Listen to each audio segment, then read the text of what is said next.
Começou boa tarde pra você, porque começou Bendita Hora. Veja só que demais como a gente começa esse programa, porque hoje é o melhor programa da tarde brasileira pra você, porque não tem pra ninguém. O melhor programa, não posso falar que é o melhor programa da Rede Vida, porque o padre tá aqui, senão eu vou falar não posso falar, mas é o melhor programa da tarde, não tem pra ninguém. Por quê? Deixa eu te explicar por quê. Porque que só vem os melhores, só pode entrar os melhores, Ali na porta tá escrito assim: é proibido a entrada de gente burra, é proibido a entrada de gente feia, é proibido... Com exceção para alguns. Mentira, não tô falando isso. Não coube essa moça. Mentira, essa carapuça. Mentira, olha. E a gente já pulou. Opa, eu tô mexendo na mesa aqui. Ó, deixa eu apresentar para vocês verem e entenderem por que é o melhor programa. Doutor Lincoln Augusto, muito obrigado. Doutor Lincoln já esteve conosco aqui. Obrigado, doutor. Doutor é consultor de carreiras, tem um trabalho maravilhoso, é uma profundidade em tudo que apresenta e traz. Obrigado, doutor. Obrigado por estar com a gente mais uma vez. Obrigado, viu? Muito obrigado. E olha aqui, do meu lado, Ângela Matos, aqui, jornalista, radialista. Eu falei, comunicadora, é verdade. Obrigada, padre. Um beijo. A Ângela tá na Rádio Capital todos os dias pela manhã. Tô mesmo, menos de domingo, é minha folga. Tô de segunda a sábado. Sábado também? Sábado, eu tô fazendo o programa das domésticas. Das 7 às 8, pessoal, certo. tem um programa muito legal. Como que chama? Voltado pra empregada doméstica, que chama-se Domésticas em Destaque. Que demais. Prestação de serviço puro. Muito interessante. É um programa novo na casa. Interessante, olha. Bem legal, bem legal. E a Ângela colabora com a gente aqui na Rede Vida, aqui, estando conosco aqui. Obrigado, Vila. Muito obrigado. Veja só aqui do meu lado, padre, até que enfim a gente conseguiu trazer ele, porque ele é difícil. Padre Jonatas Diniz, que é da Diocese de Mogi das Cruzes, reitor do Santuário Nossa Senhora Desatadora dos Nós em Mogi das Cruzes, mas também apresentador aqui da Rede Vida Televisão, do Conta Comigo, e também dos filhos de Nossa Senhora das Desatadoras. Exato. Mas é mentira, viu? Não sou difícil, não. Ele que não me convidou. Cacheira muito caro. Caro. Eu tô aqui do lado dele todo dia e ele nunca me chamou pra vir, viu? Falei, padre, venha, padre, venha.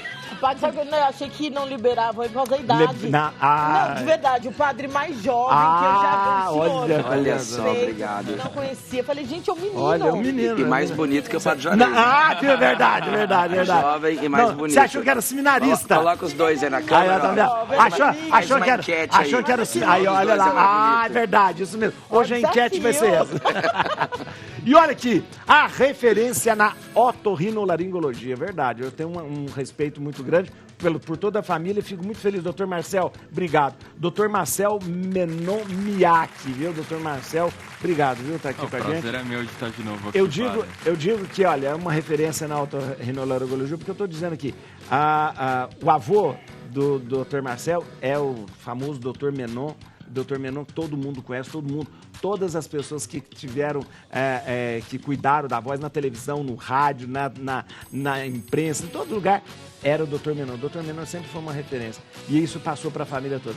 A doutora Mônica é outra, já tratei com sua mãe, só não tratei com ele. Uma vez eu tinha um problema meu, eu tratei com a sua mãe, né? E me curou mesmo. Eu tava com aquele negócio que queimava as cordas vocais aqui, ó. O refluxo. Ela que descobriu. Refluxo, ela que descobriu. Espero que não precise, mas sempre que precisar eu fico à disposição, padre. Obrigado, doutor, por estar aqui com a gente. Obrigado. Prazer é meu.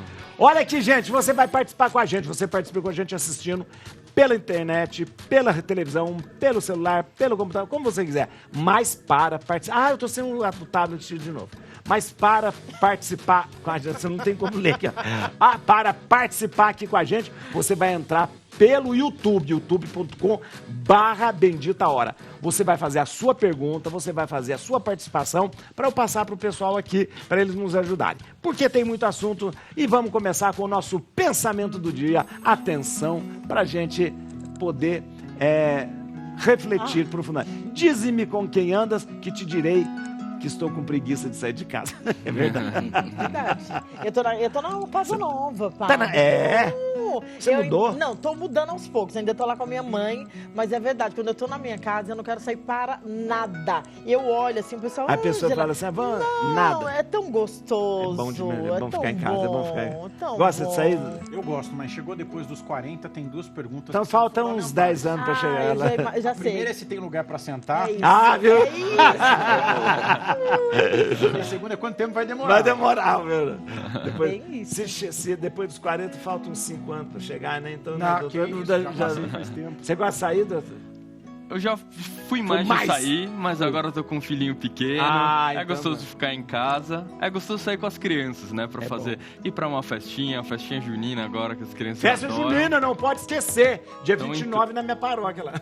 Olha só, eu vou lá na quermesse. Vai lá sim. Você gosta de sair? Ô, Padre Juarez, gostar a gente até gosta, né? Mas como padre, os minutinhos são contados, né? É verdade. Nunca tem... O pessoal fala assim, às vezes, aqui na Rede Vida, eu acho engraçado. Sexta-feira, eu despeço, o pessoal fala: padre, bom descanso, bom final de semana. Eu falei, no final de semana eu vou trabalhar mais. Descanso. Bom final de semana que é pior, né? Que é pior, mas que bom. Mas é verdade. Eu acho bonito a pessoa gostar da casa, é bonito, né? Eu acho bonito isso, né? Isso é um bom sinal, né? Eu quero voltar pra casa. Eu gosto da minha casa, né? adoro. Obrigado, eu já fui muito rueira. Eu quero um lugar de recarregar a bateria, né? Sua zona de conforto. Isso, então. E depois, porque se eu gosto da casa, porque eu gosto de estar com a minha família, eu gosto de estar com a minha esposa, gosto de estar com o meu filho. Isso é muito bom mesmo. Olha o pessoal participando com a gente aqui, ó. Olha aqui, ó. Aí, ó. Padre, é o PCM SES. É o melhor programa, sim, com um defeito.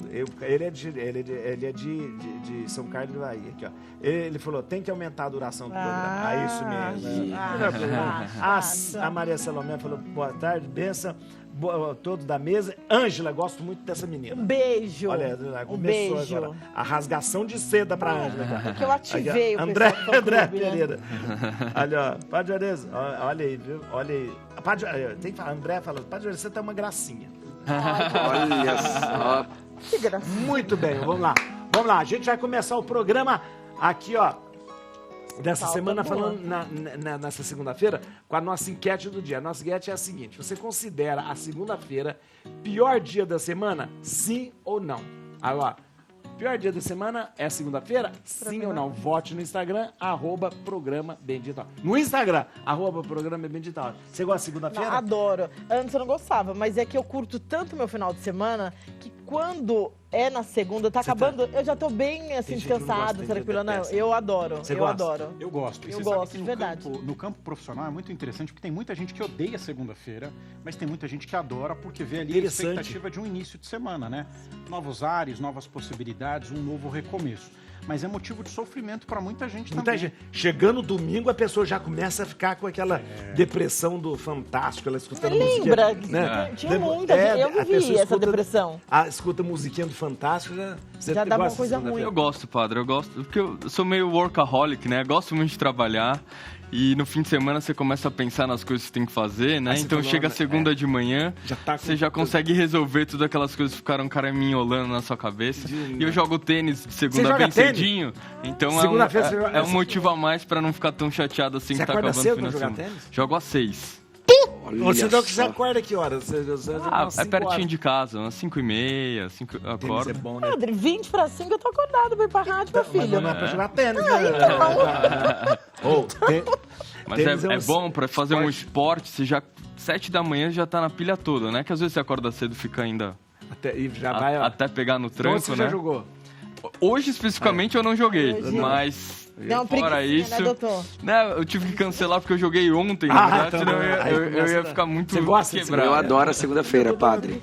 Segundo dia de vir pra Rede Vida cedinho também. Olha aí, viu, tá vendo? Lá em Mogi, 4h30 da manhã.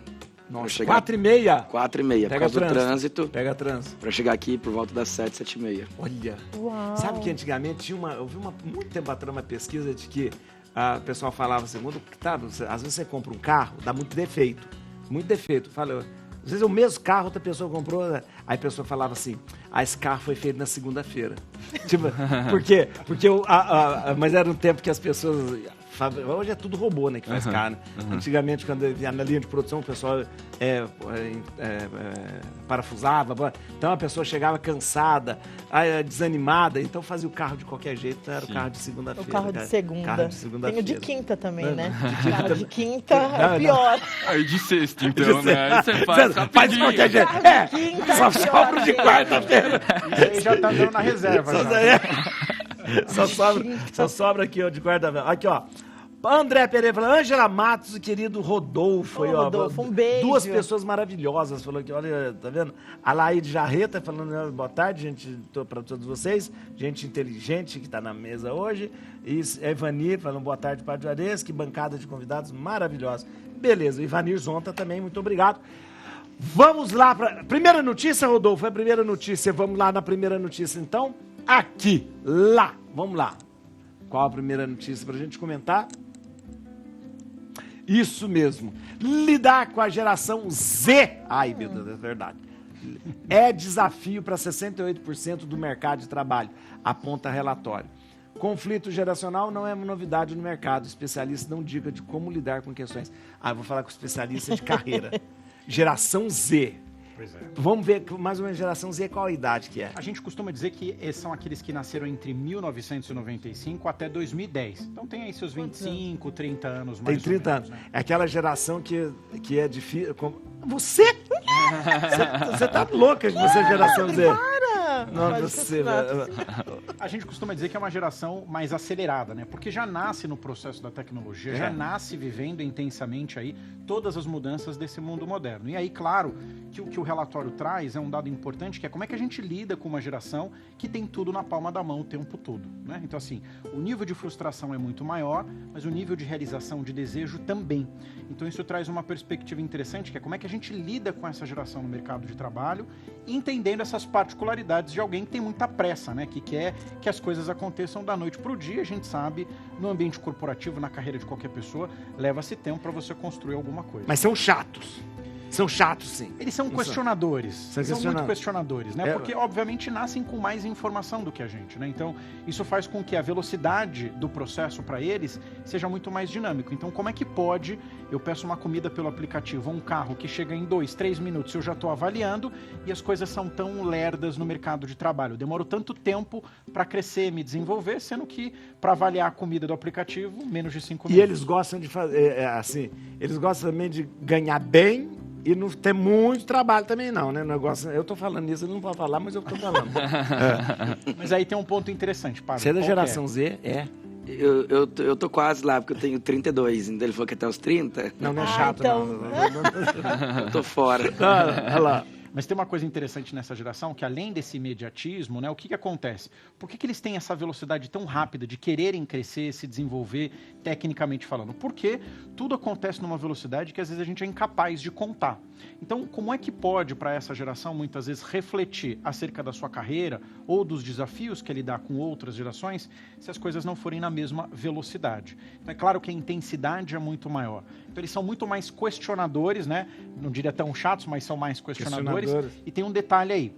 Eles viram a geração passada adoecer no trabalho. Então eu vi meu pai chegar estressado, cansado, com burnout. Ele não quer se estressar. Então eu não quero viver essa vida, né? Eu entendo que, e eu vou usar uma figura literal, eu não quero me matar no trabalho para ter aquilo que o meu pai precisou ter. Então é claro que tem uma mudança de comportamento, e aí como eu vejo meu pai envelhecendo, muitos se divorciaram, muitos acima do peso, doentes. Porque queria ter a casa própria, queria ter isso, a estabilidade, né? E queria trabalhar para poder... E dá para esse geração Z a comidinha que ele comia, né? Ai, agora eu não quero nada. Hoje ele pede aqui, ó, no iPhone. Agora, mais do que isso, padre, trabalhar era uma virtuosidade, né? Isso! Parece que quem não trabalha, por mais que tenha dinheiro, não é tão especial assim. A pessoa era uma maneira de... ele é trabalhador, né? Exato. Ele é trabalhador. Uma característica, um adjetivo elogioso. Empresa, acho que tem uns conflitos, né? Porque assim, eu não vou falar por mim, tá? Mas eu sou da geração X. Mas... Xuxa, geração da Xuxa. É só X, né? Eu tenho, 40 e poucos. X. Eu sou da geração X, da 47. Xuxa, tá, gente? mesmo. Eu tenho 47. Geração X. Aí você tá aí com essa geração... Eu sou da X, com a geração Z. Você vai falar alguma coisa, eles são meio reticentes, assim, sabe? É verdade. Eles não, sabe? Você vai falar... Baixa resiliência, você vai fazer uma observação, é uma turminha... Não é que seja rebelde, né? Você é geração Z também.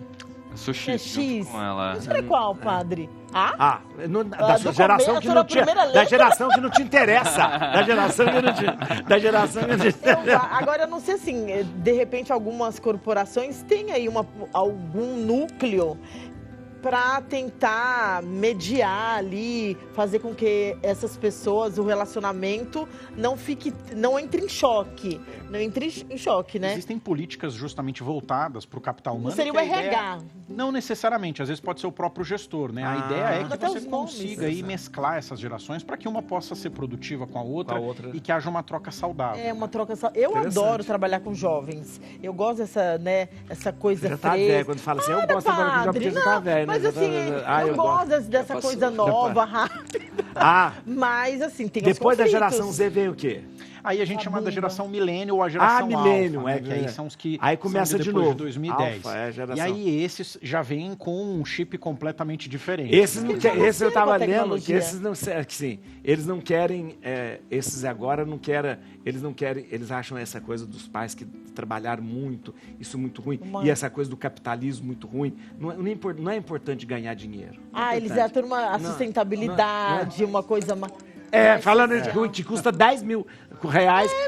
Olha, é verdade. Não é importante ganhar dinheiro, não é importante nada, o negócio é viver. É o bem-estar. É porque não vivenciou muitas das coisas que as nossas gerações, meus pais, avós, nossos pais e avós vivenciaram. Então, obviamente que tem aquele recurso de baixo esforço e alto resultado.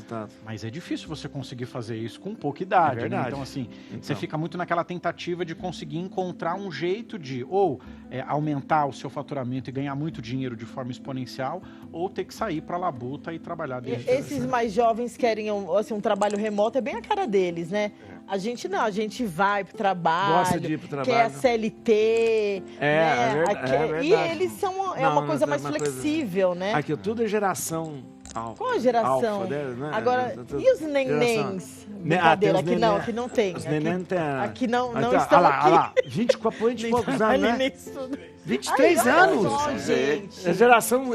Eu falo, é pós-geração Z, a gente já tá falando de uma geração que vem depois. E essa geração ao quadrado. Geração M, eu já falei o que é geração M, né? De quê? Adri. Mas sabe que uma vez eu assisti uma palestra que era justamente para discutir as gerações e as características de cada uma delas. E existia um fator em comum entre todas. Todas as gerações anteriores se achavam melhores do que as mais novas. Interessante, é verdade. Porque é isso, é uma mudança, uma quebra de paradigma. Exatamente. E é muito comum a gente falar da geração Z só pensando na parte que incomoda a gente. Verdade. Agora a gente tem que enxergar todas as coisas boas, né?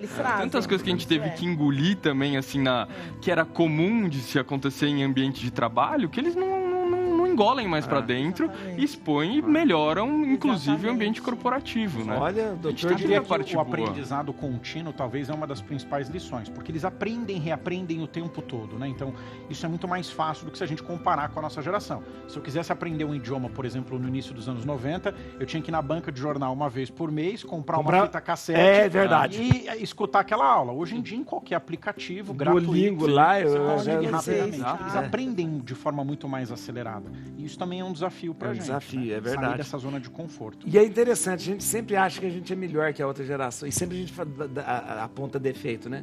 Porque na minha época... Porque na minha época, é isso.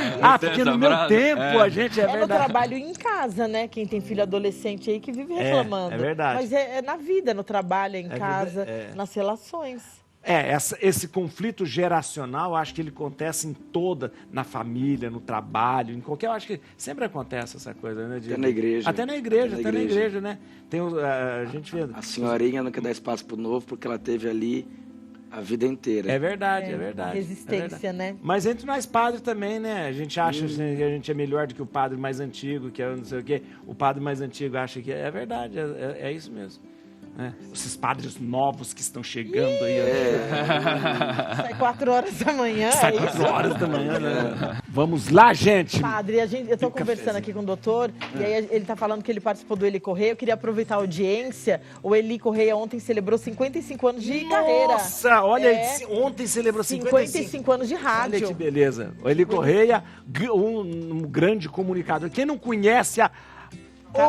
Oi, gente! A Carta da Saudade. A Carta da Saudade. E vereador, né? Vereador. Exatamente, 40 anos lá na... Vamos ver, gente. Parabéns, Eli Correia. O Eli Correia um dia podia vir aqui, hein? Vem, Rodolfo. Papa, ao lado de humoristas, não é blasfêmia fazer piada com Deus. A audiência especial juntou cerca de 100 comediantes, atores, escritores, todo mundo. O Papa relatou que piada não deve ser ofensiva. O Papa teve encontro com os humoristas, foi muito interessante. Foi muito interessante. E ontem... O Goldberg lá, olha. Aquele Chris Rock. Né? Tava do Brasil, Cacau Protássio. E você viu que... Fábio Porchat. Fábio Porchat foi cumprimentar o Papa, ele deu uma risada, né? E o Papa falou hoje o que o Papa... Ele falou, da cachaça? Da cachaça, falou assim. E aí, ele falou, cachaça é água... cachaça é água ou não é água, né? E aí tem uma do Fábio, muito legal, que ele fala assim, ai, gente, a mão do Papa... Eu imagino que seja assim, fofinha. A mão é tão fofinha, é tão macia, ele deve colocar a mão naqueles negocinho de creme e dorme, né, num envelopinho, as luvinhas de creme e tal. Eu sou fã do Papa, ele é muito divertido. Pecado fazer piada com Deus, Padre? Olha, segundo o Papa, desde que não seja ofensiva, não é. Porque Deus também é humor. Deus também é verdade. Deus também é alegria. O Papa fez um discurso tão bonito onde ele dizia que o sorriso é resultado da bondade de Deus. Verdade. E que o humorista, quando consegue despertar o sorriso no rosto das pessoas, ele conseguiu tocar o coração mediante a graça de Deus. Então, desde que não seja ofensivo, é positivo. Interessante. E é bonito isso. Sabe quem era muito piadista? O Papa João XXIII. Sempre ele soltava uma piada. Papa Sorriso. E o Papa Sorriso. Papa Sorriso? O apelido dele, Papa Sorriso. Mas ele sempre tinha uma piadinha para falar. Quando ele tem umas coisas... Tem um monte de piada dele. Assim, diz que ele um dia foi visitar umas freiras, né? E as freiras E geralmente as freiras falam assim, tem os títulos das congregações, são irmãs do Espírito Santo, irmãs de São José, e aí a freira se apresentou para ele e falou assim, Papa, nós somos as irmãs de São José. Ele falou, nossa, estamos conservadas. Estamos bem conservadas.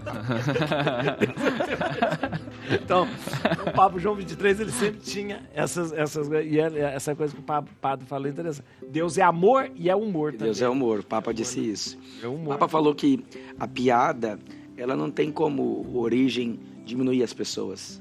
É sempre através da ironia, de algum sentimento, mas despertar a alegria das pessoas, né? Então, na verdade, a piada é coisa boa. E por isso o Papa disse que não é um pecado. Interessante. A blasfêmia é uma outra coisa. A blasfêmia é outra coisa. Outra coisa. É quando você tem um sentimento negativo de querer destruir um pensamento, alguma coisa e querer... Coisa pesada, né? É isso que o Papa disse, que é para colocar as pessoas para cima e não para baixo. Por isso... É um pecado, né? Aquele humor que, de repente, a gente viu um tempo que virou moda aqui no Brasil, que humor que o Pânico fazia no início, né? De humilhar as pessoas. Humilhar as pessoas e tal. Isso não era um humor, não era... Mas acho que a gente está crescendo mentalmente. Evoluiu, a gente ria, a gente está na evolução. A gente ria, a gente gargalhava. É verdade. A gente ria. Agora não, ainda bem que estamos evoluindo. O humor também de falar de defeito, falar exatamente. Porque não precisa, a gente viu humoristas fazendo humor de uma forma muito, muito digna, né? Os Trapalhões faziam piadas, faziam a gente rir sem falar palavrão, sem ser muito assim. Apesar que ele também tinha uma coisinha. Agora é verdade. Mas assim... O Papa. Papa fala... Não, eu ia falar só que eu acho que cada vez mais a gente tá trazendo mais esse conceito da empatia, né? É verdade. Colocar no lugar do outro. E nem digo piada, assim, profissional, né? Acho que até na criação das crianças, sabe? Às vezes não tinha, viu alguém tropeçou, caiu, todo mundo dava risada. É verdade. Aquela pessoa tá se sentindo mal com aquela situação. Ela caiu, tá todo mundo rindo dela, sabe? Então, a gente é orientado também como pais, não é assim. Não para, tal, tá tudo bem. Não é legal ficar dando risada dessas situações. Mudou mesmo. Mas sempre que tinha de piada de padre. Nossa, eu sei um monte. Um monte de padre. Vamos falar Eu ia contar uma piada do Papa. Fala, padre. Uma piadinha. Diz que o Papa encontrou com Deus. Papa Francisco encontrou com Deus. Diz que ele teve um contato com Deus. E aí ele falou assim, já que eu posso perguntar para Deus, posso perguntar o que eu quiser? Posso. Aí Deus falou, pode perguntar. Aí o Papa perguntou para ele, quando que o padre vai poder casar? Aí falou, enquanto você for Papa, jamais. Aí depois falou, posso mais uma pergunta? Sempre, geralmente são 3 perguntas. Né? Posso mais uma pergunta? Meu senhor, quando é que as mulheres vão celebrar a missa? Aí o Deus falou pro Papa, enquanto você for Papa, jamais. Aí falou, posso só mais uma pergunta? Quando é que vai ter outro Papa argentino? Ele falou, enquanto eu for Deus, jamais. Gostamos. Vamos lá. Olha, ó, doenças de inverno. Como a rinoceptoplastia pode ajudá-la a diminuir problemas respiratórios. Ora, a rinoceptoplastia não cura diretamente problemas respiratórios.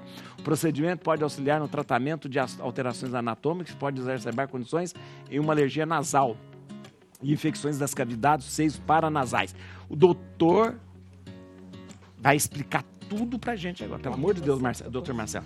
Explica pra gente tudo aí. O que é rinoceptoplastia? Pois é, acho que a gente pode até expandir um pouquinho esse conceito. Rinoceptoplastia é a junção de 2 cirurgias, que é a rinoplastia, que na grande maioria das vezes tem um papel estético, né? Que é a rinoplastia, que a gente usa para deixar o nariz mais bonitinho. Isso. Mas que em algumas situações é uma rinoplastia funcional, que é para melhorar a respiração. E a septoplastia é para quando a gente tem um desvio de septo, né? O que é o septo nasal? O septo nasal é uma parede que tem lá por dentro do nosso nariz, que idealmente tem que ser reto para a passagem de ar ser igual dos 2 lados. Se a pessoa tem essa parede torta, de um lado ela não respira nada, do outro lado ela respira bem, e eu consigo ir lá fazer uma cirurgia para deixar esse septo retinho. Agora, para além das rinoceptoplastias, né, as cirurgias funcionais endonasais da pessoa que tem uma rinocinusite crônica, ou se ela tem uma rinite alérgica, que faz uma turbinectomia. Então, eu já vi falar nisso. Turbinectomia. É porque nós temos umas chama turbina, aquilo legal? O que é? É o que o pessoal popularmente chama da carne esponjosa. Carne esponjosa. Na verdade, carne esponjosa pode se referir... É um termo popular, não é um termo médico, que pode se referir a uma série de coisas. A amígdala e adenoide, que tem bastante em criança, que é aumentada, tem gente que chama de carne esponjosa, mas também pode se referir a uma estrutura que a gente tem dentro do nariz, que são as conchas nasais, ou as turbinas nasais. E a turbinectomia é o procedimento da gente cortar um pedacinho dessa estrutura. Não tira tudo, não. Não pode tirar tudo, porque essa é uma estrutura fundamental no nosso nariz para fazer aquele processo de aquecimento, de filtração, de umidificação, para a gente fazer as trocas gasosas no pulmão de uma forma mais confortável. Se a gente vai tirar tudo, sabe esse prazer que a gente tem do respirar pelo nariz? Se a gente perde isso, a gente puxa o nariz, ele passa o nariz tudo de uma vez só, entra um ar frio no pulmão, incomoda, dói, às vezes. Dá até a sensação de que tá com o nariz entupido. Por isso que a gente chama do síndrome do nariz vazio, porque ela dá essa sensação paradoxal, essa sensação que não faz sentido, porque na verdade tá passando muito ar, que não tá te dando prazer de ter essa sensação do ar turbilhonando dentro do nosso nariz. Aquele ar que passa direto, um ar que geralmente machuca a gente, assim, às vezes... Machuca, exatamente. É basicamente essa sensação que a pessoa tem. Deixa eu te dizer uma coisa. Muita gente tem desvio de septo. Sim. Ó, eu tenho um desvio de septo horroroso. O desvio é esse osso, doutor? O desvio é uma coisa interna? O septo, o septo nasal, ele começa desde a pirâmide nasal, né? Porque quando a gente fala do nariz, a primeira coisa que vem na nossa cabeça é a pirâmide nasal, que é a projeção, é essa porção do nariz que se projeta para fora do nosso rosto. Mas o nariz a nossa dentro. Cavidade nasal, ela vai até mais ou menos a altura da orelha. Nossa! Ela vai até lá no fundo, entendeu? Tem gente que tem um narigão, vai para fora, né? Huck, você não quer falar do Luciano Huck? Do Huck. Não dê nomes, para. Então, a pessoa que tem um desvio de septo mais interno, ela não vai ter nenhuma repercussão na parte externa da pirâmide nasal. Mas se você tem um desvio de septo mais anterior, pode determinar, inclusive, o que a gente chama da laterorrinia, que é o nariz torto. Né? Nesse caso, a gente não basta fazer só uma septoplastia, a gente também vai ter que fazer a rinoplastia associada, por isso o nome é rinoseptoplastia, associação da rinoplastia com a septoplastia. Doutor, eu tenho um desvio de septo, que sua mãe já viu, ela já falou pra mim, mas muito grande, tanto que se eu fizesse aqui, meu nariz fecha. Lado direito. E com esse nariz aqui, se eu tampar esse nariz, eu quase não respiro, eu não consigo respirar. É isso, é o desvio de septo. Tampei. E eu sinto que, às vezes, à noite, eu preciso acordar para poder respirar mais, porque, de repente, do lado que eu deitei, um nariz não passa essa queixa noturna, né, é uma investigação a mais, né? Então tem uma doença que é muito clássica, é muito prevalente na população, que é a síndrome da apneia do sono, obstrutiva do sono. E aí é uma coisa multifatorial, que pode estar associado, por exemplo, a uma amígdala muito grande, a pessoa que tem uma alteração na conformação do rosto, então retrognatia, uma língua volumosa, que faz com que a nossa via aérea, quando a gente vai dormir, o que acontece? Tem um relaxamento de toda a musculatura do nosso ombro, nossa musculatura cervical, e a nossa via aérea sofre um estreitamento. O que é o ronco? Quando esse estreitamento determina uma reverberação. Então é que nem quando a gente pega a bexiga e faz... E o que é a apneia? Quando ela fecha totalmente. Aí diminui o oxigênio no seu sangue, seu cérebro percebe. Mas eu não tenho... Você acorda sufocado. Eu não acordo sufocado. Não é entupido. Eu percebo que, às vezes, dependendo... Eu não tenho ar suficiente, mas é por causa disso, porque dependendo... É sempre de um lado só. Eu tô aproveitando, tô fazendo... Não, eu também quero uma consulta. Tá demorada. O paciente entrou na sala do médico. Eu sei que é a consulta também. Só tá esperando. Doutor, é mito ou é verdade? Assim, os pelinhos do nariz, eles servem para filtrar? Porque a gente às vezes faz uma depilação. A gente tá falando aquela depilação de cera. Diz que não é bom, né? Aquela depilação de cera. O problema de fazer a depilação que a gente puxa o pelo por si só é que dentro do nariz, nessa região da narina, né, é pele, que nem qualquer outro lugar. E se a gente remove, aumenta a chance da gente ter aquele risco do pelo encravado.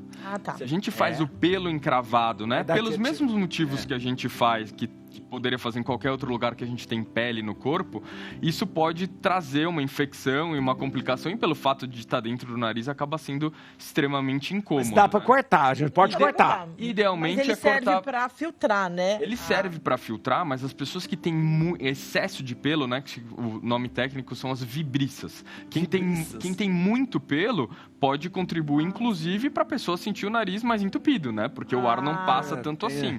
Então não é que não é para tirar o pelo. O ideal é a gente aparar o pelinho, talvez até com aquelas maquininhas. Umas maquininhas. Estão bem curtinhas. Chinesa. Ai, vai. Tinha as maquininhas chinesas. Vai falar dessas maquininhas. Tinha as maquininhas. Uma beleza. O Rodolfo tava falando pra mim. Uma belezinha. O Rodolfo falou pra mim, ele deu uma indireta. Eu acho que ele percebeu que eu tava... Não foi, Rodolfo? Eu tava... 10 reais. 10 reais. Vou te dar uma de presente. Isso, né? E pro ouvido também, né? Tem pelo no ouvido também. Tem gente que tem. No ouvido também. Camucho. É aquela história, vai ficando mais velho, perde cabelo na cabeça e começa a nascer no nariz. A gente tá fazendo consulta aqui já. Aí, tá vendo? Eu fiz uma... Eu vou receber depois, tô com a maquininha ali. Olha aqui. Uma dúvida. Vai pro intervalo agora. Vai pro intervalo. Vai pro intervalo agora. Você fala a dúvida. Eu quero... Doutor, a gente termina o programa aqui às 4 e pouco por aí. E eu sempre peço um convidado para escolher uma música pra gente terminar o programa. A música da sua vida, qual que você vai escolher? Nossa, fala agora, a música que você gosta, Eu gosto muito. Palavra nariz. Evidências, né? Evidência! No Nacional Brasileiro, Evidências, olha aí. A gente vai terminar hoje com Evidências aqui, ó, tá vendo? Evidências. E a dúvida era que A dúvida é o seguinte, meu filho tem 5 anos e aí a gente quer fazer aquela lavagem com a seringa. Depois ele vai ensinar, então. E aí eu faço, às vezes, com ele deitado. É verdade que ele não consegue colocar pra fora, né? Tipo assim, vai pros caninhos do ouvido? Peraí, depois ele vai responder. Aí ele responde depois do intervalo. Rapidinho. Aqui estamos de volta, aqui o doutor vai responder rapidinho pra gente, que a Ângela tinha perguntado, doutor, a questão da lavagem, do que ela faz a lavagem. Vai pro ouvido? Vai pro ouvido ou não? Então, lavagem nasal com alto volume, que é o que é feito com garrafinhas, com a lota e também com a seringa, que é aquela lavagem que entra por um lado e sai pelo outro. Pode subir para o ouvido?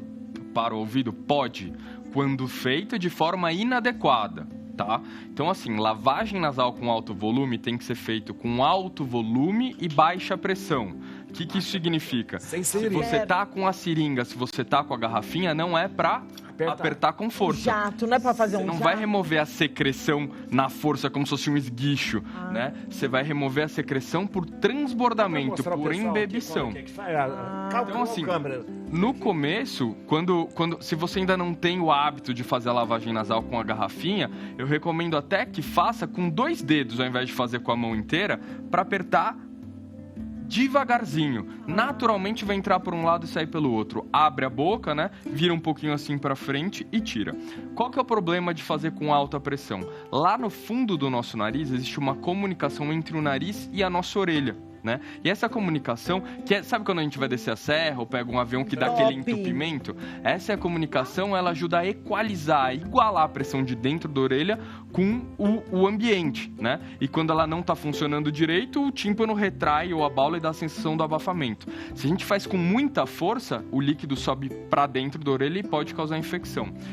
No meu Instagram, há um tempo atrás, eu fiz um vídeo, né? Como o padre falou, minha mãe também é otorrino. O que ela fez? Ela estava filmando a minha orelha e eu fiz uma lavagem totalmente errada. Com toda a força no meu nariz, para ver o que acontecia no meu tímpano. E dá para ver um nível líquido de suor indo lá para dentro. Dr. Marcelo. Uma mensagem que é muito importante aqui, não é para não fazer a lavagem nasal, pelo contrário, é uma excelente alternativa para a gente utilizar nas doenças do inverno, quando tem rinite, para qualquer situação de doença nasal, né? O problema é fazer de forma inadequada. Se fizer errado, pode dar o problema. Essa é sua garrafinha. Essa é uma garrafinha. Essa aqui é utilizada em geral para adulto, né? Que são 240 ml. Essa daqui é de 120 ml. E essa terceira opção aqui é a lota, que é como se fosse a lâmpada do Aladim. Qual que é a vantagem dela? Não precisa apertar. Então, a hora que você coloca no nariz e vira a cabeça, ela, pela gravidade, entra por um lado e sai pelo outro. Então, ela evita essa questão da pressão de poder subir para dentro da orelha. Muito bom. Muito bom. Padre Jonatas, fala pra gente dos programas, como tem sido... O padre estreou o programa aqui na Rede Vida, são 2 programas, o Conta Comigo e também Os Filhos da Desatadora. Conta pra gente como tem sido, padre. Tá sendo uma experiência incrível, padre, o senhor já trabalha aqui, já sabe como que é. Faz um mês certinho. Isso, começou no mês de maio, né, já passou um mês. São 2 programas, um da meia-noite a 1h. Meia-noite a 1h, todo dia. De segunda a sexta. Isso. O Conta Comigo, que era o Dalcides, o apresentador. Isso. E o outro aos domingos, às 8h30, o Filhos da Desatadora, que é um programa especial do nosso santuário. Domingo, 8h30. 8h30, domingo às 20h30, porque é à noite, né? Isso. E tem sido maravilhoso poder alcançar o coração de tantas pessoas. A Rede Vida, que está se aproximando do aniversário, na verdade. Quinta-feira é aniversário. Pois é, quinta-feira. 29 anos. 29 anos. A gente não tem ideia do alcance e do benefício espiritual que traz, né? E ajuda, como esse programa aqui, através de tanta cultura, tanto ensinamento, está ajudando tantas pessoas. Então, muito bom. Convido todo mundo para poder assistir e participar de segunda a sexta, da meia-noite a 1h e domingo às 20h30.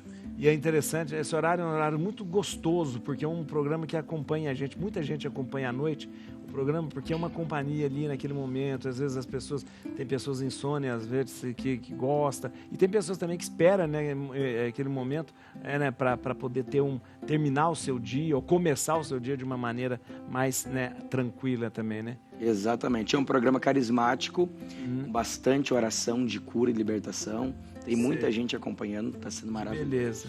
Você, o padre, o ser reitor do santuário em Mogi das Cruzes. Em Mogi das Cruzes, isso mesmo. Santuário Nossa Senhora Desatadora dos Nós. Tem 2 anos existência o santuário. É uma beleza lá. Legal, parabéns. Um monte de gente, um trabalho bonito, né? Trabalho maravilhoso. Você tem que ir lá celebrar. Tem que ir lá. É verdade. Eu tava vendo lá, muito bom, muito bonito. Atenção, mais uma notícia. Manda um alôzinho pra Cleide. Cleide! Um beijo pra Cleide, que tá assistindo Cleide a gente Silva. agora. Aqui, ó, Cleide Jesus. Jura? Não é Cleide Jesus. É Silva. O Rodolfo tá atrasado.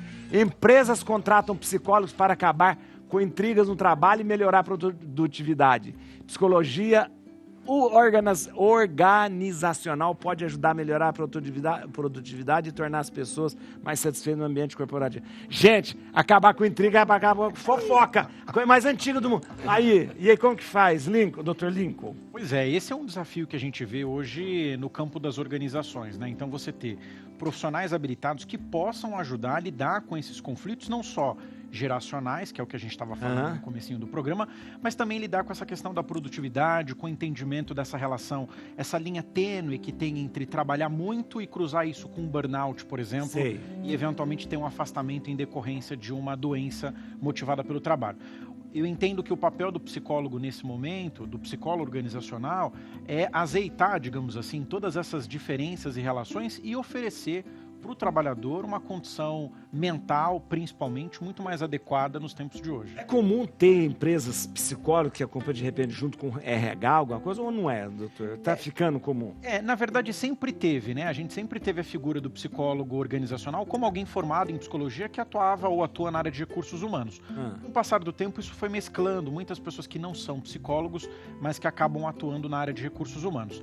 A gente vê muitos movimentos hoje de empresas, por exemplo, que, baseado em índices de felicidade no trabalho, contratam muitas vezes psicólogos para ajudarem também nessa relação mais harmônica. E é verdade, quanto mais a pessoa está satisfeita no trabalho, mais ela produz? Essa é uma relação real. A gente tem vários dados de consultorias internacionais que cruzam que a produtividade, entre vários fatores, está relacionado com o bem-estar no trabalho. Pessoas mais, digamos assim, felizes ou bem consigo próprio, lidam melhor com as questões de produtividade. Agora, existe uma coisa, por exemplo, existe uma coisa que parece que o funcionário está na empresa e a empresa é o seu adversário, o seu inimigo. Ele tem essa coisa, a empresa está querendo... esse clima pode acabar, ou seja, você sentir-se realmente parceiro, gostar e tal, pode dar para ter esse clima dentro da empresa? Olha, é possível ter, mas eu costumo dizer o seguinte, muitas pessoas falam assim, não, a minha empresa é a minha segunda família. Eu sempre digo, não, a sua família é o seu pai, sua mãe, Deus são seus filhos, eles são a sua família, né? A empresa ela tem um papel importante na construção do indivíduo na sociedade. O que a gente também percebe é que muitas vezes as pessoas acabam dosando de forma desproporcional. E aí fazem correlações que às vezes não são correlações reais, né? De que a empresa tem determinadas obrigações que muitas vezes não tem e de que às vezes o colaborador tem determinadas obrigações que, na verdade, muitas vezes ele não tem. Então, é equalizar isso tudo numa relação cada vez mais conflituosa que é o ambiente de trabalho. Agora, fofoca no trabalho, isso vai existir a vida inteira. Isso prejudica a produtividade. Prejudica? Muito. Intriga, fofocas vai ser a vida inteira também. Não vai ter como... Resolvia no RH, né, antigamente. A língua volumosa.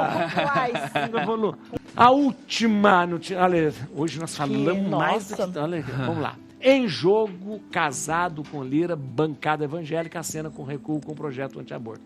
Acerto costurado pelo presidente da Câmara para jogar a discussão do mérito para o fim do ano deve ser sacramentado nessa semana. É toda aquela discussão da PL 1904, né? 1904, que é a PL que trata da questão do aborto depois da 22ª semana.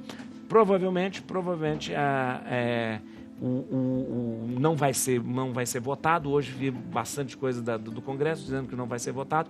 Eles estão com medo de que isso possa ter uma repercussão nas eleições. E infelizmente, de novo, a gente vê que tudo se tornou um jogo político. Com certeza. Político, as pessoas estão se lixando se é prever vida ou se não é vida, se não é nada. É simplesmente um jogo político que a gente está vendo aí, né? Um jogo político. E aí, padre, é importante, eu trouxe aqui uns números, tá? Agora mais sério, ó, em 2022, mais de 14 mil partos foram registrados e muitas dessas meninas, eu tô falando de meninas, foram vítimas de violência sexual. E aí a gente tem que, aqui é a realidade do Brasil, meninas vítimas de violência sexual abusadas dentro de casa, né? Se não foi pelo um parente muito próximo, um amigo ali da família. A maior parte dos abusos e essas meninas que não conseguem encontrar no SUS um caminho seguro para fazer valer o direito delas e que elas não morram no meio aí desse caminho, no meio dessa gestação. Então são meninas que são silenciadas e destruídas. E são homens que estão querendo legislar, né? Não ouvindo as mulheres, homens conservadores, homens machistas e muitas mulheres lá também que têm esse mesmo pensamento que esses homens machistas. Eu acho que é importante colocar a posição da igreja, eu só vou colocar a posição da igreja, independente se tem uma lei, se não tem uma lei, se vai passar, se não vai passar. A posição da igreja, ela é peremptória, ela é sempre contra o aborto porque ela é a favor da vida. Então não existe em nenhuma situação, que era importante que as pessoas saibam, nenhuma situação, nem que no Brasil nós temos 3 casos que pode ser, existe o aborto legal, o chamado aborto legal, que é a questão da vítima de estupro, que é a questão da malformação do feto e também da anencefalia, né? Anencefalia, a vítima de estupro e também o risco da mãe, risco de vida da mãe. Muito bem. Na igreja não há nenhuma situação que justifique o aborto. Nenhuma, né? Nenhuma. Não há por que justificar o aborto. Isso já é uma posição consolidada desde o canto da igreja à igreja. Então, para a igreja, aprovando, não aprovando, sendo aprovado, 22º, isso não muda em nada. Isso vai justamente do católico. É o católico que ele tem a sua consciência e vai agir segundo a sua consciência. A sua segunda consciência. Eu sempre fico muito triste. Por isso mesmo, pouco importa essa questão política de direita, de esquerda. Porque para nós é a consciência religiosa, né? Isso, justamente. Quando a gente fala assim, essa doutrina. A gente fala, quando o padre fala, nós falamos para o católico, o aborto, ele é considerado um pecado grave, muito grave, né? E eu disse semana passada que é um pecado grave, em que a pessoa, ao perceber que é pecado, ela deve ir ao confessionário, confessar, receber a sanção canônica prevista e receber o perdão, porque ela vai receber o perdão, porque se ela está arrependida, ela vai receber o perdão. Agora, politizar isso, né, e criminalizar também a mulher é muito triste também. Esse é o grande problema, né? Eu sou contra o aborto, tenho um filho de 5 anos. Isso. E meu filho nasceu com umas questões de malformação e na época, o padre sabe disso, o médico me sugeriu o aborto. E aí eu falei para ele, independente se vai viver um dia, uma hora, um mês... Você é uma voz importante nesse debate. Eu falei, eu vou ter a criança, meu filho tá aí maravilhoso, falando, andando, com 5 anos, tá? Agora, assim, eu sou contra o aborto, mas você querer equiparar uma mulher que é abusada, violentada, com um cara, com um estuprador, equiparar penas, isso é uma coisa surreal, gente. Isso é uma coisa absurda. O problema foi que a lei, ela veio com um monte de defeito, aliás, o projeto, um monte de defeito, que é justamente essa coisa de olhar para a mulher como se ela fosse uma criminosa. Isso é cruel, porque eu disse semana passada, as mulheres que passam pelo aborto, elas sofrem uma violência psicológica também muito grande. São mulheres que estão totalmente fragmentadas, quebradas, e é muito difícil. Geralmente a mulher que passa pelo aborto, ela não sonhou em fazer aborto. Ela fala, eu quero fazer aborto. O aborto é uma consequência de dramas terríveis que levou essa mulher a fazer isso. E você colocar essa mulher como criminosa é muito cruel mesmo, né? Nesse momento, a mulher precisa do acolhimento e precisa levar ela a se refazer como pessoa, como mulher, como cristã, como diante de Deus e diante das pessoas. Esse é um tema que me dá muito mal-estar, padre. Sim. Porque, assim, pensar nessa situação toda e no quão marginalizadas estão essas meninas, porque eu acho que a grande maioria são meninas, né? Sim. E eu acho que essa discussão, na verdade, é muito menos sobre aborto e muito mais sobre estupro. Sim. O quanto isso é grave na nossa sociedade. E é uma coisa que tem que ser falada. Cadê porque a pressa a maior fazer alguma coisa? A maior parte do estupro, do abuso infantil acontece dentro de casa, dentro da família. Como é que a gente vai discutir 22 ou 20 ou 18 semanas, entendeu? São meninas que só vão descobrir que ela está grávida porque a professora viu na escola, porque você acha que o pai que estuprou ela vai denunciar, vai falar alguma coisa. É um assunto tabu Elas na nem família. sabem o que é gravidez direito, então é uma situação que é muito... A gente está terminando um programa que é um assunto que a gente precisa voltar aqui para falar sobre isso, sobre abuso infantil, que é uma coisa muito séria, levando em conta que a maior parte do abuso infantil não é cometida por pedófilos, é cometido por pessoas bem casadas e tal. Não é pessoa que tem perfil de pedófilo, não. Isso que é pior. Isso que é pior. Terminou o programa. Atenção, eu queria agradecer muito vocês. Coloca a música do Dr. Marcel aí, gente. Olha, a música do Dr. Marcel. Cadê? Tem a introdução. Tem a introdução. Obrigado, Dr. Lincoln. Muito obrigado. Muito obrigado. Vir aqui. Obrigado a todos. Obrigado mesmo, Dr. Lincoln. Você acessa o site do Dr. Lincoln aqui, drlincolnaugusto.com.br, tá ali na tela. Ou no Instagram, siga ele, @Dr. Lincoln Augusto. Olha, tá bom? Olha aí, gente. Ângela Matos, nossa jornalista aqui, @Ângela Matos Oficial, Matos com 2 T's, @Ângela Matos Oficial. Quinta-feira vai ter bolo, né? Ninguém me convida. Não, por isso nós não convidamos. Você sabia? Padre Jonatas Diniz aqui, Padre Jonatas, atenção, claro, vai assistir o programa aqui na Rede Vida, todo dia meia-noite, também domingo às 8h30 da noite. Acesse santuariodesador9.com.br, @Padre Jonatas Diniz Oficial e Santuário Desadores de Mogi. E Dr. Marcel, muito obrigado. Dr. Marcel Menon, @Dr. Marcel Menon, muito obrigado. Eu que agradeço, padre. Mandar um beijo rápido pro meu filho Arthur, que ficou triste quando eu tava saindo de casa, mas eu falei que eu ia mandar um beijo pra ele, ele ficou feliz. Na próxima traz o Arthur. Deus abençoe a todos. Olha, aumenta o som. Essa loucura de dizer que não te quero, vou negando as aparências, disfarçando as evidências, mas pra que viver fingindo